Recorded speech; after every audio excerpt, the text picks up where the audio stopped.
So start just by standing comfortably. You want to have your feet hip width apart, and when you get a feeling that your weight, your center of gravity, it can drop into that space defined by your feet, which means that you're going to be better supported. Now, if I'm standing here and my center of gravity is out there somewhere, I'm necessarily going to be stiffening up because I'm trying to avoid falling over. Just letting your hips settle back a little bit and start to turn in the center part of your body. So the area between your hips, your waist. One of the characteristics really of Tai Chi, one of the things that we're looking for is this sense of our bodies, and indeed our bodies and minds, moving as one unit rather than feeling of being slightly kind of all over the place, slightly fragmented. As such, a really important point of focus, and one of the key areas that we learn to, as it were, develop the movement from, is this central part of the body. It makes sense because when we move, when something happens in the middle of the body, when we turn, for instance, as we're doing at the moment, it's going to affect the whole body. We can feel and see how, when I turn in one direction, my shoulders turn in that direction, my arms follow, and so on. You may even pick up a little bit of sort of change in how your legs feel as you turn to one side. Maybe feel a bit of a slight sensation of weight transfer, weight shift. So bringing our attention to the center of the body literally physically centers us. And at the same time, that central part of the body, so we're talking about pelvis, hips, waist, kind of drops towards the ground. This is the rooting down. So when we use terms like grounded and rooted and centered in Tai Chi, they're not metaphors. They're real physical experiences. And as such, they lead our minds into that state. The connection with the ground, sense of moving from your center, helps to give up a focus, an anchor for our thoughts and our attention. So that center part of the body becomes the sort of location, the stillness that is such a characteristic within the movement. That sense of the whole body moving as one unit means that the effort to maintain a good structure, a good posture, and to move with it is more likely to be distributed through your body. Means that there's less tightness, less stiffness in the body. That leaves more space for movement. That could be the movement of muscles and joints, with movements like breathing, circulation, digestion.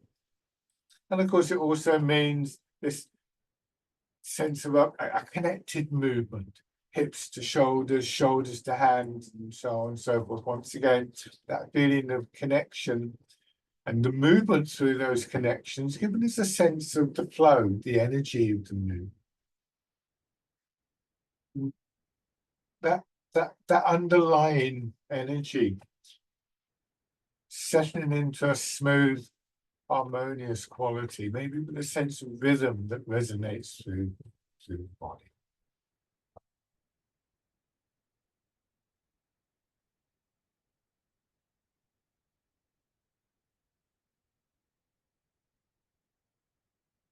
So our attention naturally wanders, but we learn to bring our attention back to that central part of the body and from there down into the ground.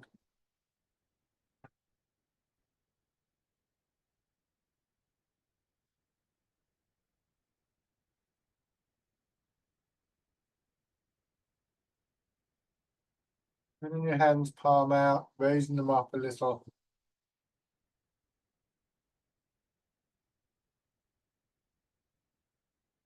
Hips still sinking back.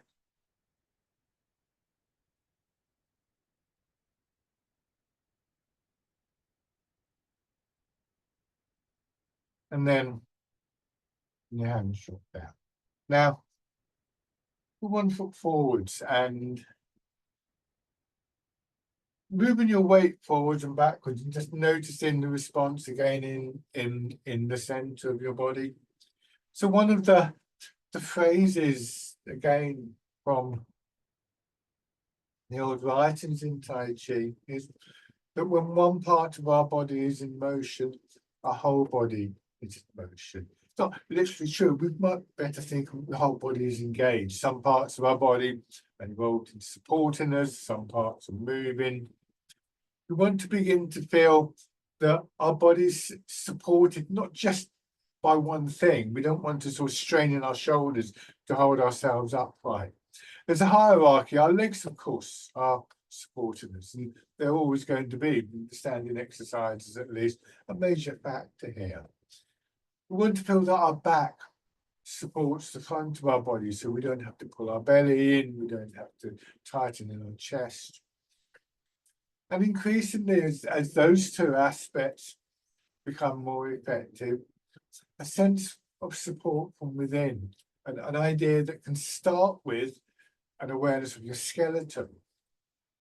And all of these things will interact. The skeleton on its own won't remain upright, but it needs the soft tissues of muscles, tendons, ligaments, fascia to support it, and vice versa. So once again, there's this sense of connection that distributes the effort, distributes the load. Your legs will carry the lion's share, and so there is still a hierarchy. It's not all down to one part of the body. And again, we start to get that sense of a connection, a movement that is generated not just by one part of the body. And again, this leads to that sense of the flow, the harmonious movement working through the body.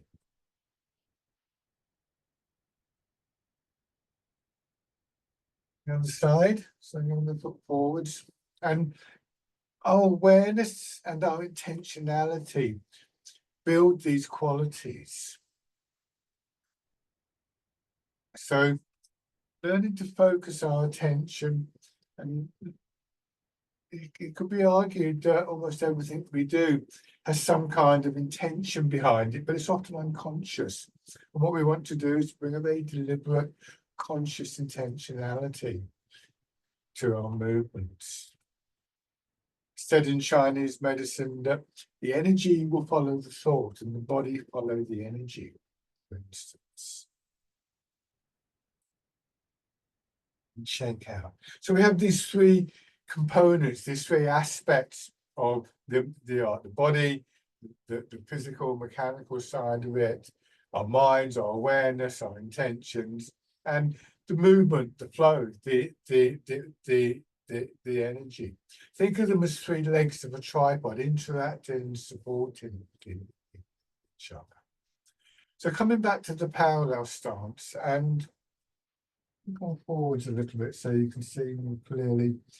Just begin to gently rock your weight forwards and backwards in your feet.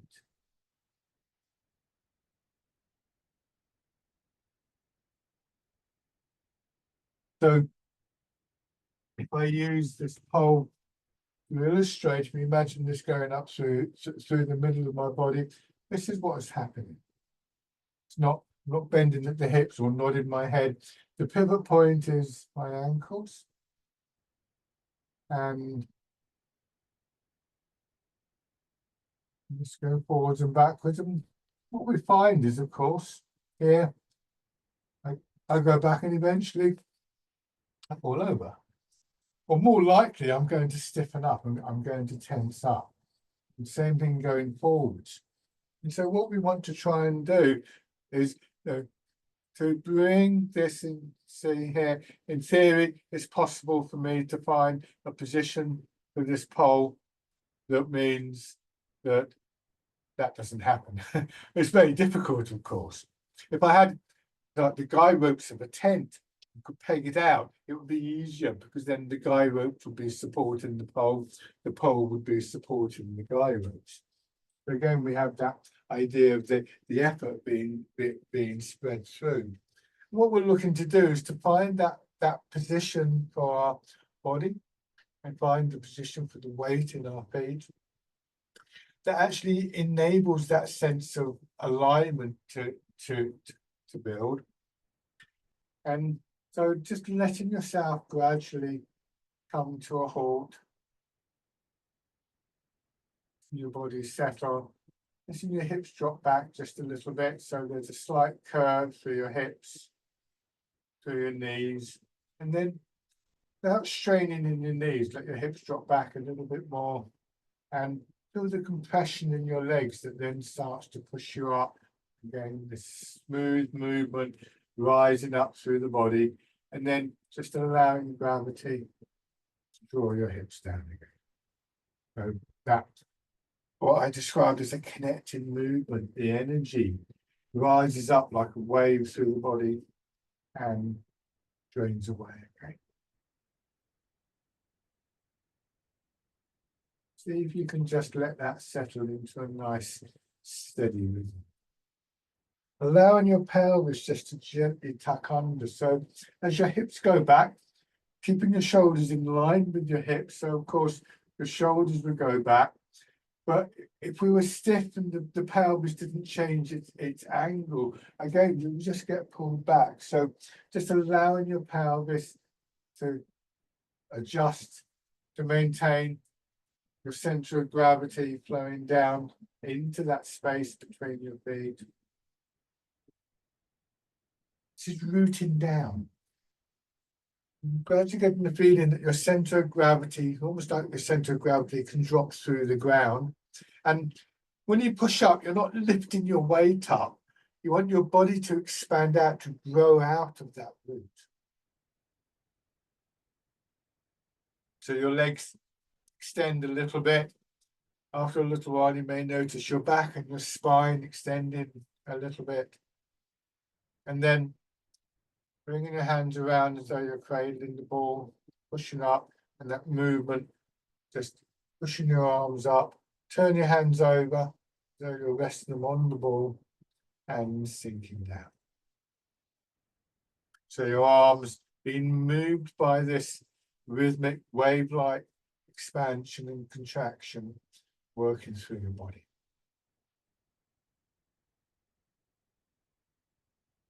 One way or another, this will always be the pattern, the order of the movement.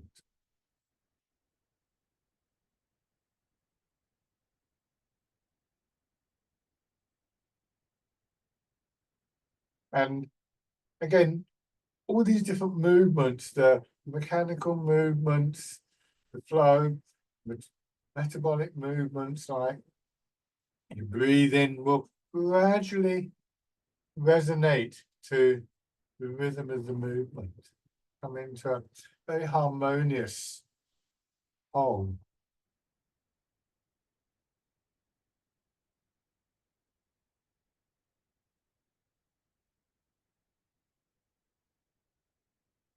And remember, this is partially dependent on that focus of awareness. As our thoughts drift away, we may notice that the quality of the movement is lost, for instance.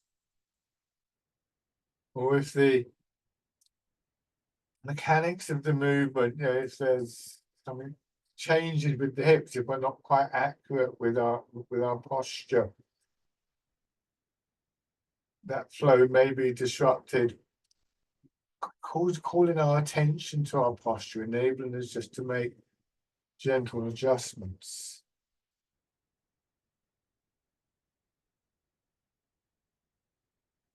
Turning your hands out. Now, this is the exercise, the wild goose.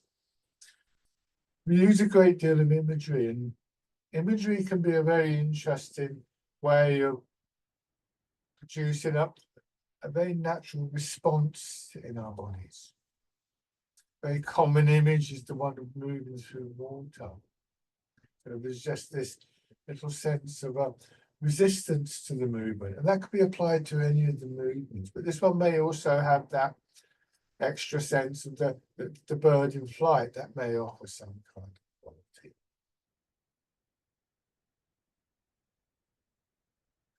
The image of moving through water encourages that whole body movement. If you've ever gone to pick up a bag expecting it to be empty, and then realize that you go to pick it up and somebody's filled it up and it's heavy, you would have noticed perhaps that you try a second time to pick the bag up, and that second time your body has adjusted, it's moved differently, you're using more of the body. So this again reflects back to that sense of your whole body moving as one unit. So the image of the resistance of water actually encourages that and the flow. And then letting your hands drop down and push up, parting the clouds, a lovely gentle, expansive quality, an opening quality, perhaps. Not every image will work for you. And it's not a failure if an image doesn't work. Don't let the images distract your attention from the movement. The images are there to be in the service of the movements, shall we say, rather than the other way around.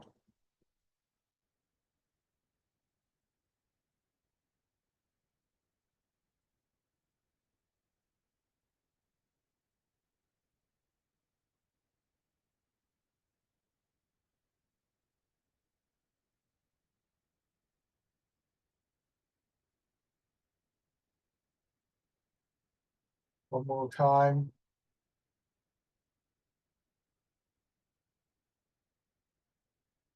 And then letting your hands drop down to your sides, bringing your attention to one side of your body, one foot, pushing up, and letting the expansion on one side push your arm up, winding your arm around. So you're plucking something off a tree and pull down.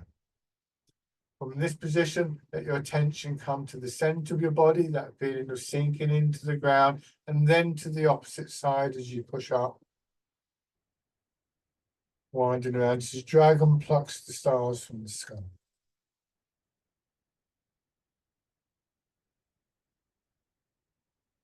Bring your attention back to your center. And bringing your attention back to your center and get into the habit of that helps to stop the rushing. It's easy. Sometimes with this exercise, we find ourselves wanting to start the opposite side before we've fully finished one side. This is a very common tendency to rush to the next thing in our culture. So we can just begin to interrupt that cycle of rushing. And sometimes feel like you're running down a hill and unable to stop. But practicing this idea of bringing our attention to the center and to the ground just provides a little bit of a break in that cycle. So again, this is a very practical aspect that we can take out of the actual practice of the exercise with us by getting used to this returning of our attention to the center, to the ground, to stop the sort of build up of the rush.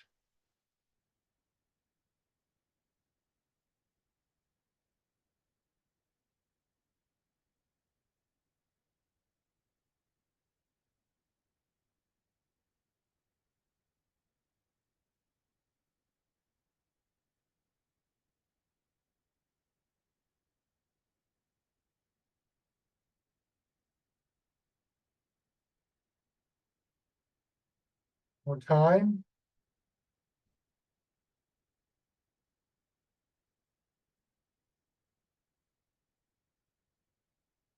Having finished, bring your hands to actually position your arms so that they're lightly touching the area of your center, making that as a physical connection, and then feeling the movement expanding from there, pushing your arms up, coming back, and again, taking a moment to, in a way, renew that connection to the center. And then this time, the expanding movement, pushing out and back.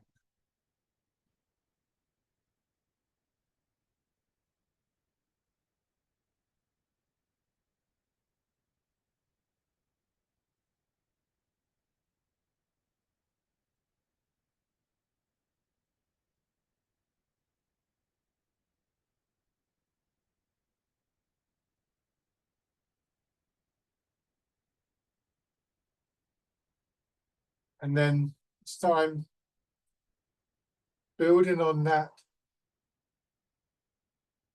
feeling and being centered, and as you push out once again, this time turning, and using that turn to redirect our arms.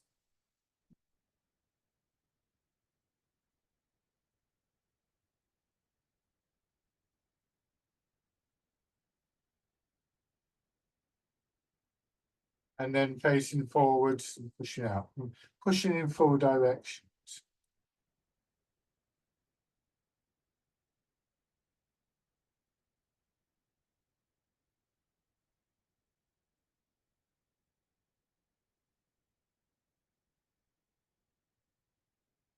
Again, noticing perhaps that our attention has shifted. Maybe in conjunction with that, our movements have gotten a little bit quicker, perhaps a little bit impatient. We've forgotten to make a point of bringing our attention back to the center of our body. Just gently restoring that. And then once again, following the pattern of expansion up through your back and your belly, up, pushing your arms up, and then the contraction coming back down. Feeling that connection inwards and downwards, expanding again and back.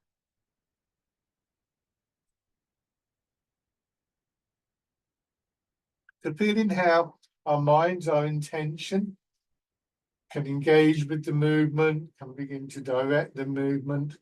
Maybe just aware of those areas that feel a bit stiff or a bit tight, and an intention to encourage the flow of the movement in that area. Sometimes that will work, but not all the time. Sometimes we might need to think about adjusting our posture or how we're moving. Maybe use a different or sometimes a stronger image. One image I like to use, from that stiffness in my shoulder or something like that, is to imagine it being like a rock in a riverbed with the water flowing over and around it and gradually smoothing it off.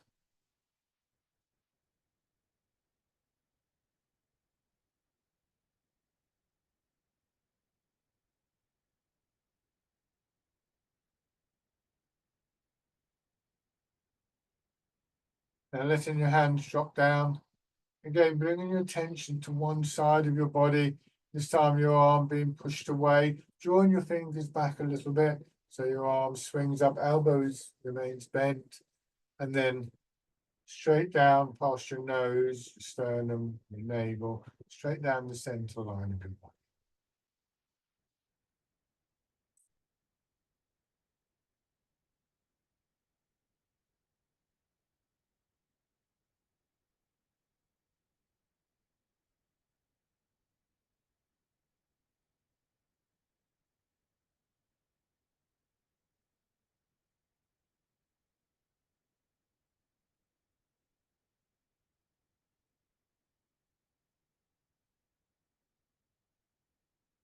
Time adding the turn.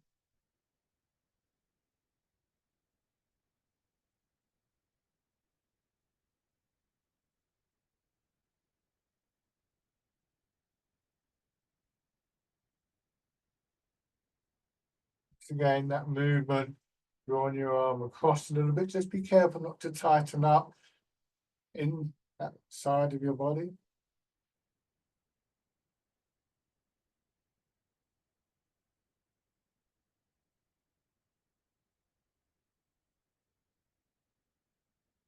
Then changing sides. Once again, not rushing. As your hand comes down, just hangs by your side, just for a moment, aware of the weight of your arm hanging from your shoulder before you push out. So we gradually become more aware of details, the location of the center, the weight of our arms, those patterns within the body of expansion and contraction. These are all things that help to just anchor and quieten our attention.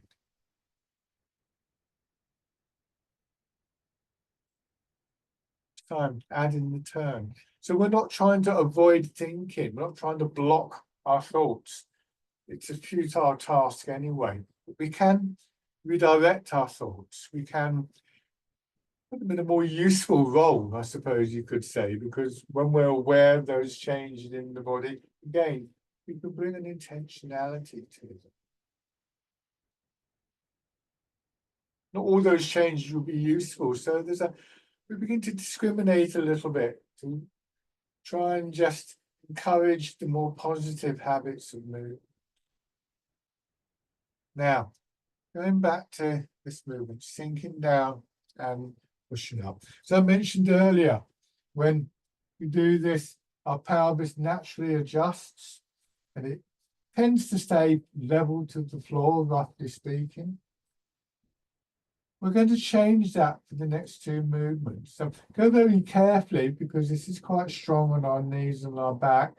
This time as you sink down, pushing your hips back. And that means that your upper body tilts, so your head goes forwards, but your center of gravity stays over your legs. And then just let gravity itself pull your hips down so you come up nice and easily and gently to the upright position without having to strain, and then push up. And then once again, sinking down, hips pushing back. Gravity effectively drawing your head and shoulders back up and push up.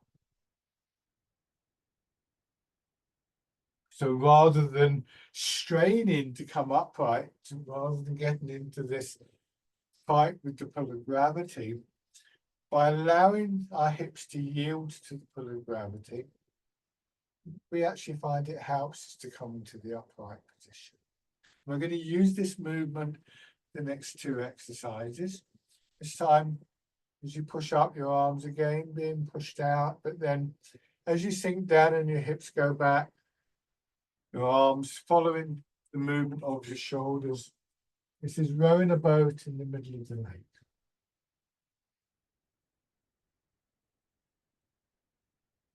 So this is a way of just, again, investigating how the center of our body can function. By allowing our hips to drop back, we find we can begin to get this lovely open, upright stance without straining. We don't have to stiffen in our shoulders, pull our belly in, or tighten our backs.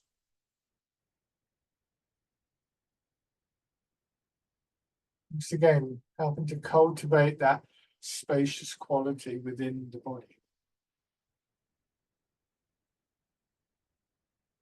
One more time.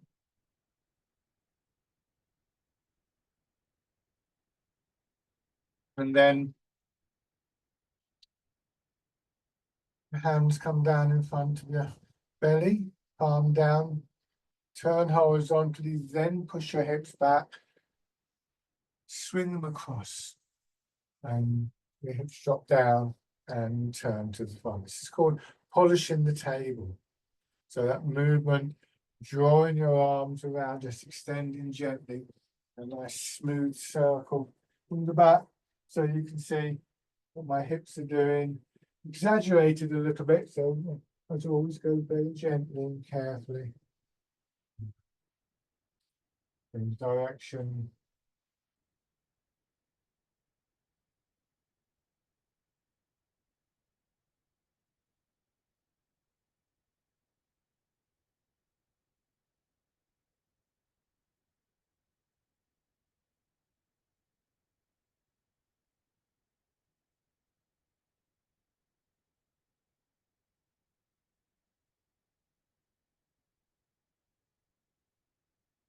One more to each side.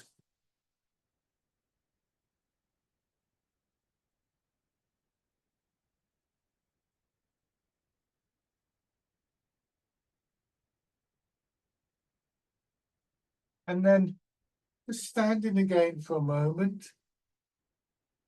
If it helps, you can do this little rocking forwards and backwards exercise to see if you can find that central point, what we might refer to as a point of equilibrium, where rather than, as I said before, get into a fight with the pull of gravity, we're able to just allow gravity to flow downwards through our body, to allow our hips to drop back, and so come into the upright position very gently, very openly.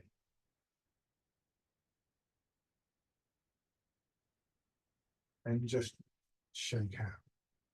Good. Okay. So just building on that, from the parallel start, imagine parallel lines going along the floor. We sometimes refer to them as tram lines. And once again, we're going to step forwards. We want to maintain the width of the step. So turn one foot out, step forward with the other foot, about the same in length as the width. You can see the background between my legs. If we stand like this, it's like we're trying to sort of stand on a tightrope and everything becomes quite kind of wobbly and we stiffen up. So once again, we want to create the space for our center of gravity to drop into. Once again, beginning to transfer your weight, trying to be a little bit more precise and accurate about this now. We want our weight to go into the leg, down into the front. What I don't want to do here, for instance, is to move my weight in that direction, because now I'm being pulled over. So there's a pathway between our feet.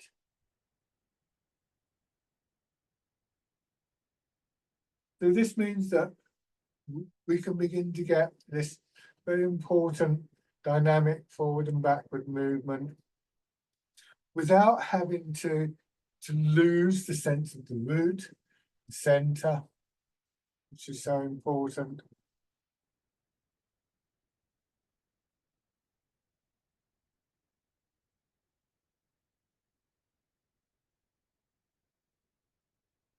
At the moment, you'll find that you're getting just a percentage of your weight across. Normally, we would look to get about 70% of our weight in our back leg when our weight is back.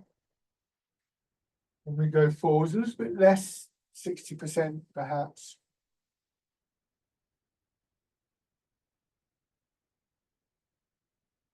Again, we could imagine doing this in water. And if you use that image, as you go forwards, you feel the pressure of the water against the front of your body.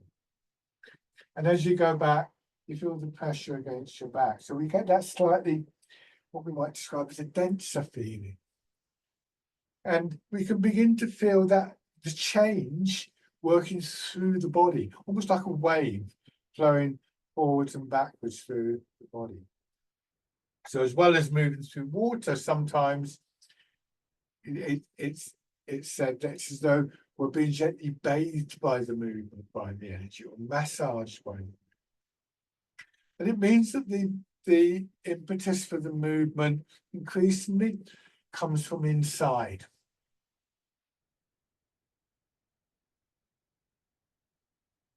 Then turn into your front leg, push your back knee in so your heel comes up, and you feel a slight shift.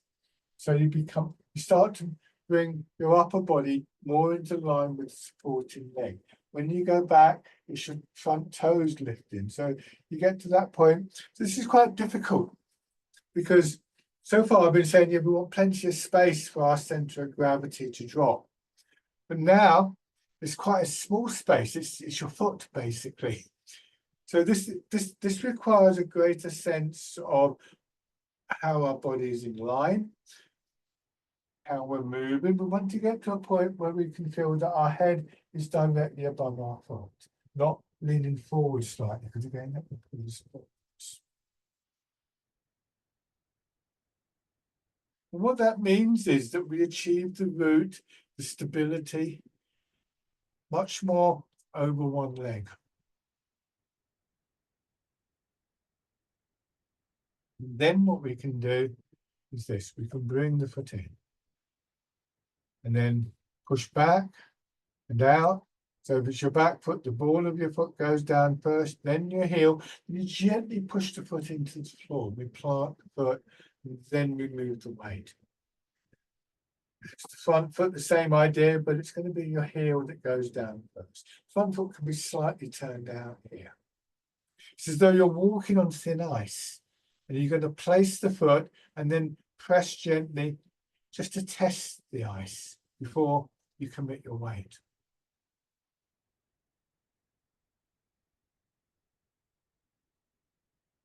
Remember, hips dropping back.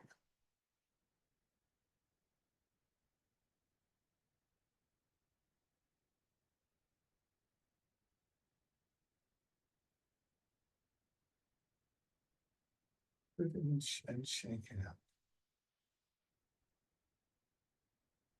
So try this on the other side. So I'm going to put out, step forward, just bringing your attention very gently to a very fundamental movement. Every time we move around, we're transferring the weight. So this is an essential part of taking a step of walking.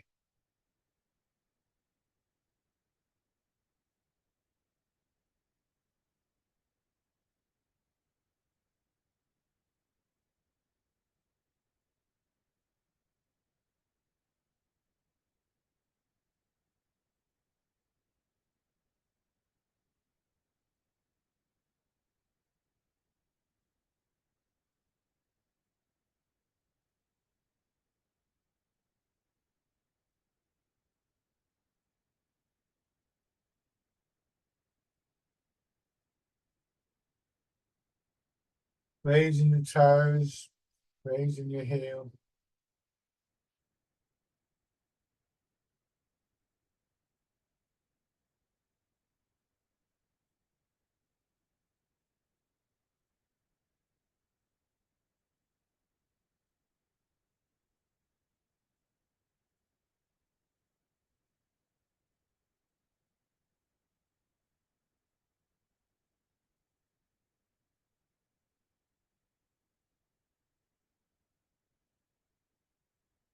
And then stepping in. So just letting your attention rest in this simple process, this everyday process of walking for its own sake.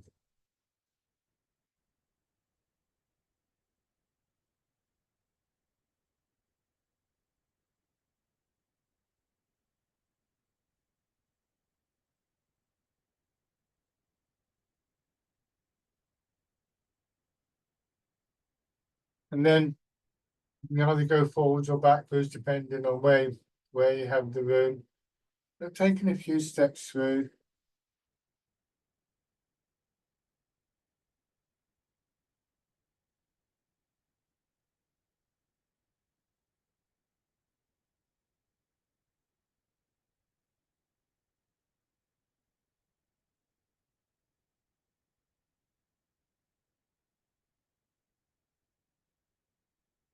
So this is a good exercise, both again for that focusing of our attention. It's very simple. I'm going to change direction now. But of course, it's also very important for being able to walk to understand more about what's involved in walking, maybe just to beginning to recognize elements that we want to build upon that can help our mobility.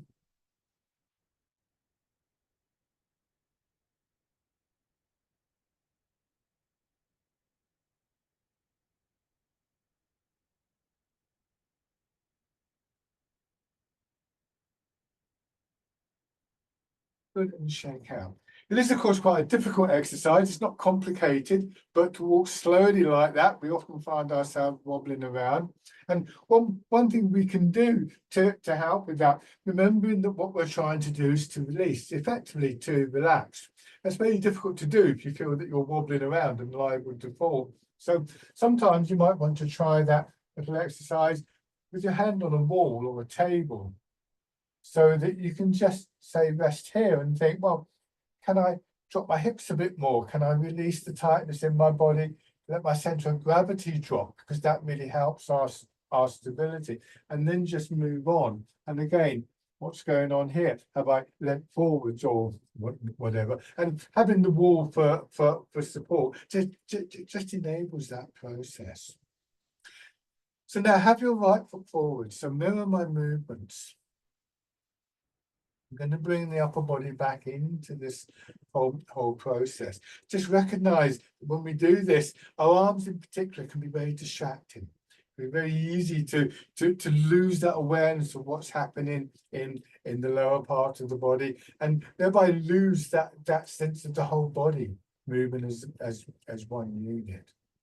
So starting with your weight in your back leg, push forwards, and as you settle into the front leg, just let that momentum, that energy, push your hands through. Coming back, same thing. Wave-like movement through the body, just causing your arms to swing gently. It's fisherman castanet.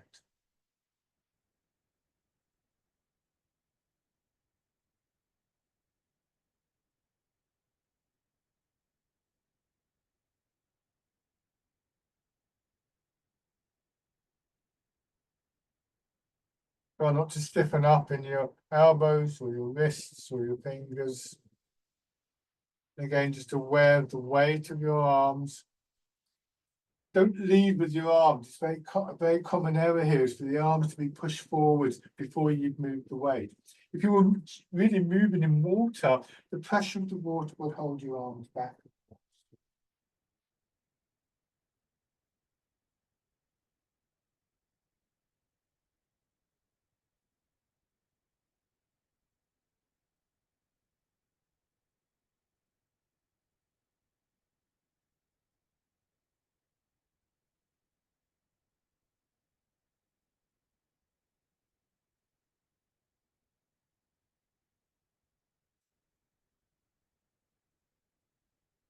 The fisherman cast a net.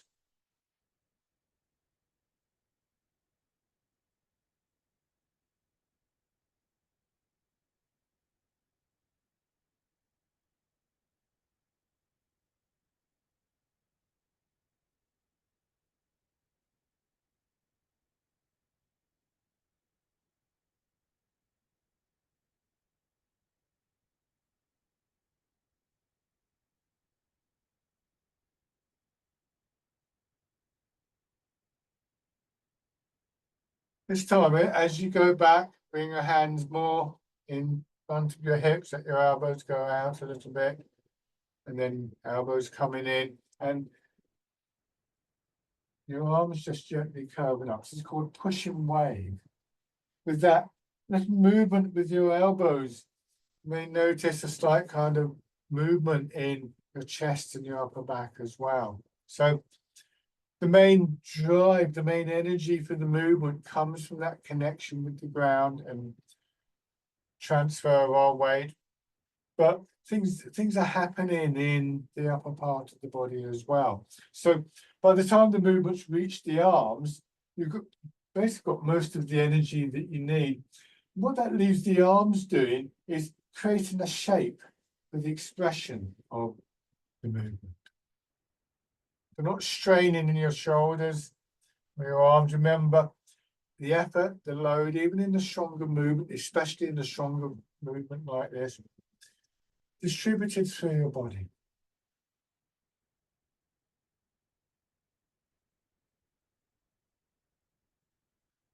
And then you come to the front leg, and as your arms come up, just let the hands flatten out and turn to your left, redirecting your arms, coming back, letting your arms drop down, settle in to your back leg, turn to your right, let your arms swing out, your body expanding, contracting, expanding, and contracting. So wind blows the willows.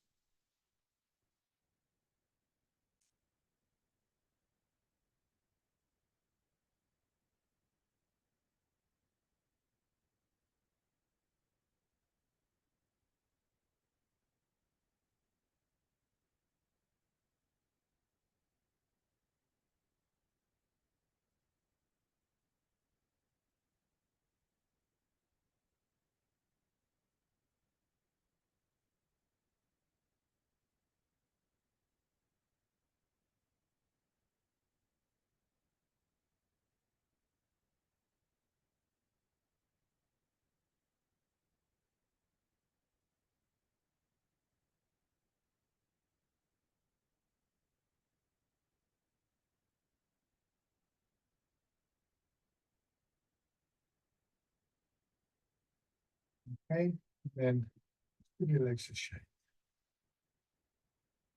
Okay, so have your other foot forward, your left foot, and those same 3 exercises, starting with fisherman cast net.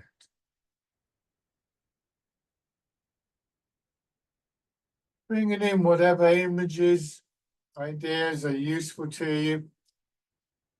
With more experience in these arts, we have memories to draw upon, recollect previous exercises, previous sessions. All of these can feed into our intentions.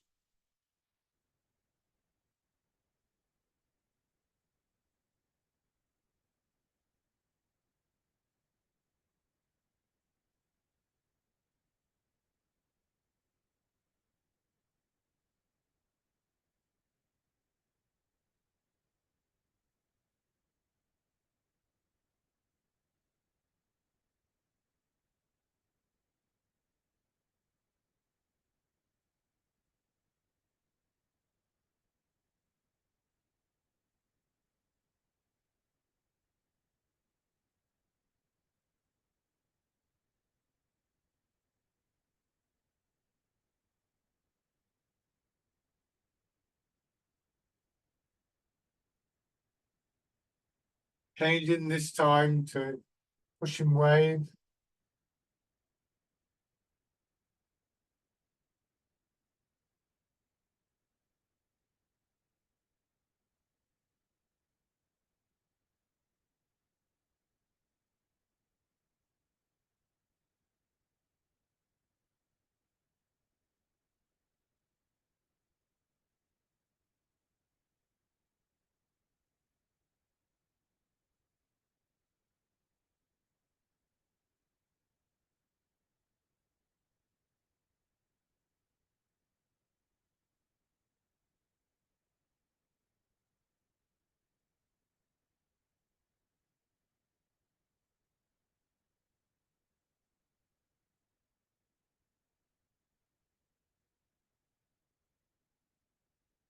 And then turning, wind blows the willows.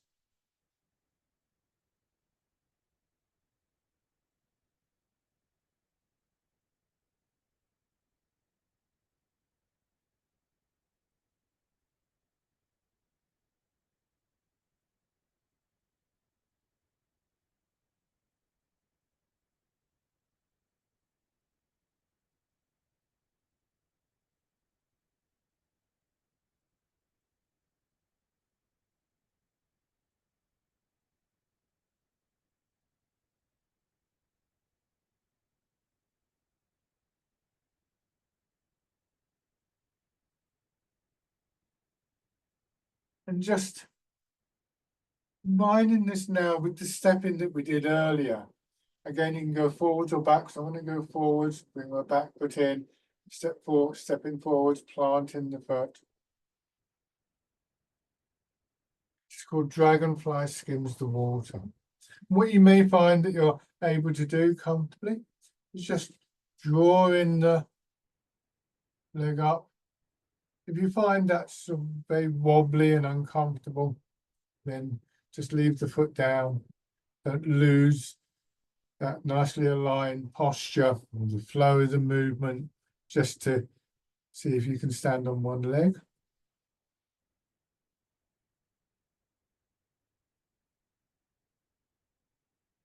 And then changing direction if you haven't done so already.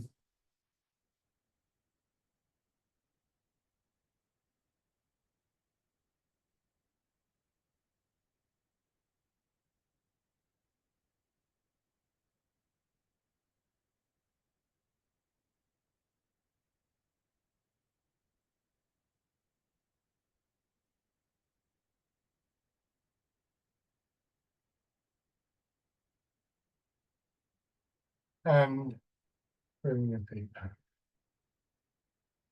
Shake out. Now, just rubbing your hands together. And then with the pads of your fingers, tapping over your face.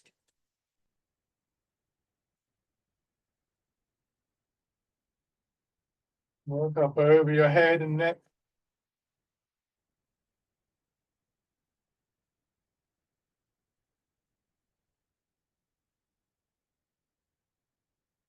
Down to one shoulder and your arm.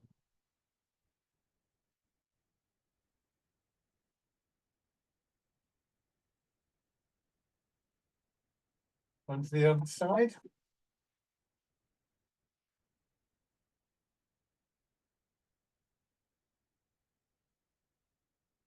Your lower back.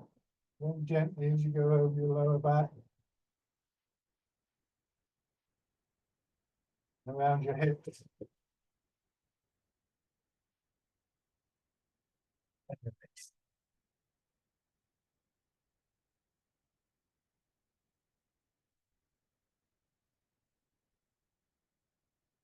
Onto your belly. And then the upper part of your chest. Shake out. So going back to this idea that we can come back to these qualities. You know, our minds get distracted. We lose the root, we lose the center, we lose the stillness, and so on and so forth. But Tai Chi shows us the way back, if you like to think of it like that. This last exercise really illustrating that. In the parallel stance, let your weight sink down, and then as you push up, says embrace tiger, return to the mountain. Your arms coming out, and then around, as though you're going to hold a ball against your chest.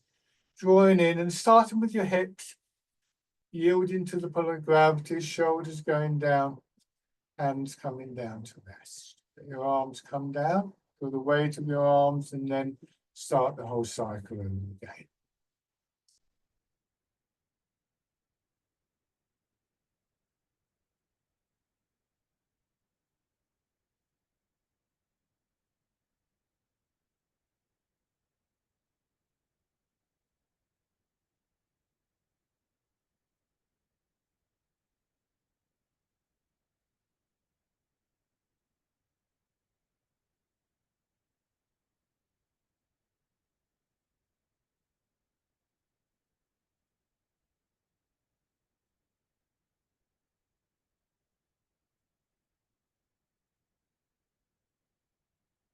One more round.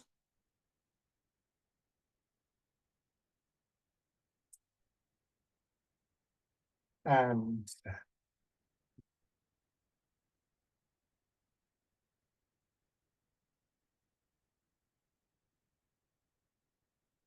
shake out. Lovely. Thank you very much, everybody. As always, if you do have any questions or comments, please. Just to say, on Fisherman Castanet, I thought